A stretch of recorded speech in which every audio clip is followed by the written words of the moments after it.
Right, so for those of you that have been following the channel for quite a while, you know that this is my partner Carrie's Mini, and every year we have the same thing of it comes to MOT time and we need to go through it and fix it. Well, today you're going to find out a little bit more about why this happens every year. Right, so for those of you that are into cars and love cars, and that's probably the whole reason why you are on this channel, you understand that every car has a backstory, and unfortunately this car's backstory is a little bit sad, and that's part of the reason why I try so hard every year to keep this thing on the road. Now, unfortunately, at the moment, it's a rolling environmental disaster with more oil on the engine than in the engine. So we've got to track down a few oil leaks, and Carrie's going to come out and help me find a suspension knock and talk about a little bit why she loves this little car so much. So let's get into it. Right, so under the hood slash bonnet here, depending which part of the world you're from, you can see this is a typical Mini 1.6 naturally aspirated engine. So this is what's known as a Peugeot Prince engine. It was used in Peugeot, Citroën and BMW cars around this time frame. It's a flawed engine, unfortunately. No matter what platform it was in, it always suffered issues with oil starvation, excessive wear and just general self-destruction for no apparent reason at all. So basically the oil leaks on this engine, I suspect one is this right here, which is the vacuum pump, and one is the sump gasket underneath. It could be that I just need to nip a few bolts up, but there is a stripped thread on one of them.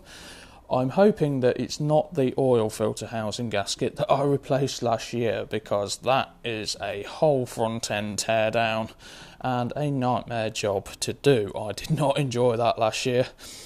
The valve cover gasket is leaking, and I have recently changed a few of the spark plugs and an ignition coil due to oil getting in the spark plug wells, which again is pretty common on these. These use iridium plugs, which aren't exactly cheap, and it was quite good fun getting them out. Basically, the centre two cylinders have been left loose by whoever serviced it last, which wasn't too impressive because I know who that was. Anyway, we're going to dig into this and try and find out where that oil leak is from, and the footage might vary a bit in quality due to the fact that this camera just doesn't do too well in tight spaces. So let's get down in there and see what we find. So up there we can see the bottom side of the oil filter housing, and it's hard to tell with how wet it is where it's actually coming from. See, it's looking like from the top there of the oil filter housing down, which means it probably isn't that, and that it's likely actually above that and it's running down there. So if we flip to the top side and have a look from up there, so if we come up here, we can see that there's a lot of oil on top of the gearbox and also on top of the oil filter housing. How strange. So if we go down here, move this, then what we can see is a lot of oil around this, which, because this links to the camshaft, it is likely that the oil seal inside has failed and it's just coming through the joint in the case when the car is running and leaking down here and pooling up, if I can show you it, here. So that's pouring out as it's running, which is causing all the oil to run down the gearbox. These cars are quite predictable, to be fair. Right, I've got Carrie in the car now, and she's going to shape the steering wheel from left to right for me so I can hear where the knock actually is on the car. I suspect that it's one of the front ball joints, but as I said earlier, it could be the rear shock. So I'm going to get down here. Now, if you can shake the wheel left to right. Can't actually hear anything right now. Right, now if I can let go of the steering wheel a second for me. Yep.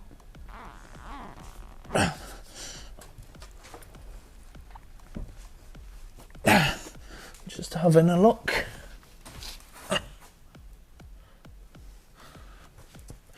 Right, now can you turn the wheel from lock to lock for me? Yeah.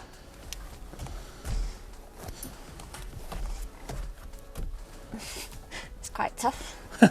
Oh my god. It is, it's quite heavy because the tyres are a bit low. Okay, and back to centre for me. Okay. There you go. Yep. Right.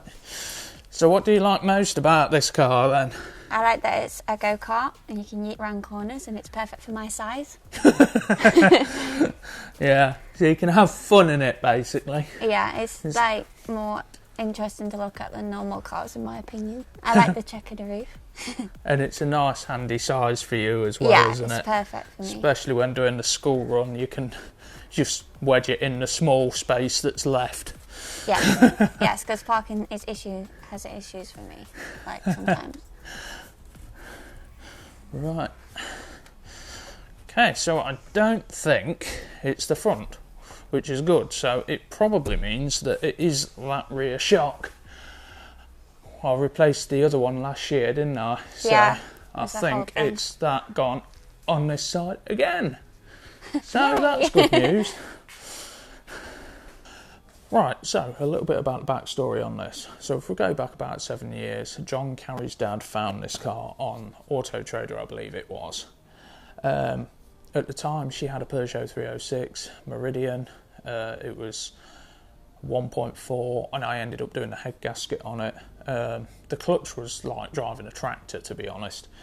So she wanted something a bit more reliable and a bit easier to drive. And so John found this. And there was a few teething problems straight off the bat. The clutch needed doing and a bit of service work. Nothing too major. Fast forward to the tail end of 2020. We'd been a little bit concerned about John's health, but nothing too major. Just a bit of confusion when talking, jumbling up words, that kind of thing. When he started having more serious symptoms, and he was diagnosed with very advanced bowel cancer. 3 weeks on from that, in November, we tragically lost him. It was a very short and sudden battle. So we're all taken back by that. But the sentimental value of this car went up exponentially. And because of that connection, I've tried really hard every year to try and keep this car on the road for Carrie because of her attachment to it. And she likes the car. It's a great little car for her. It suits her. It suits her personality, a bubbly, lively personality, and her ADHD driving style. Small, nimble, nippy, easy to manoeuvre, things like that. She really enjoys it. So I try really hard to keep this going, but it is getting more and more difficult as time goes on. But that's the reason why I try so hard with this, and don't just scrap it like everyone keeps saying to. It's an old car, it needs work, yes. Are we going to find anything better though for the budget we have? Not really. So why not try and keep it going for as long as we can? Now you know.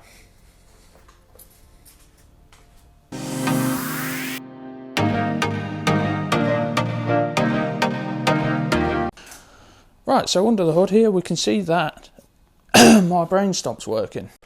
Right, I've got... No, try that again, get in shot.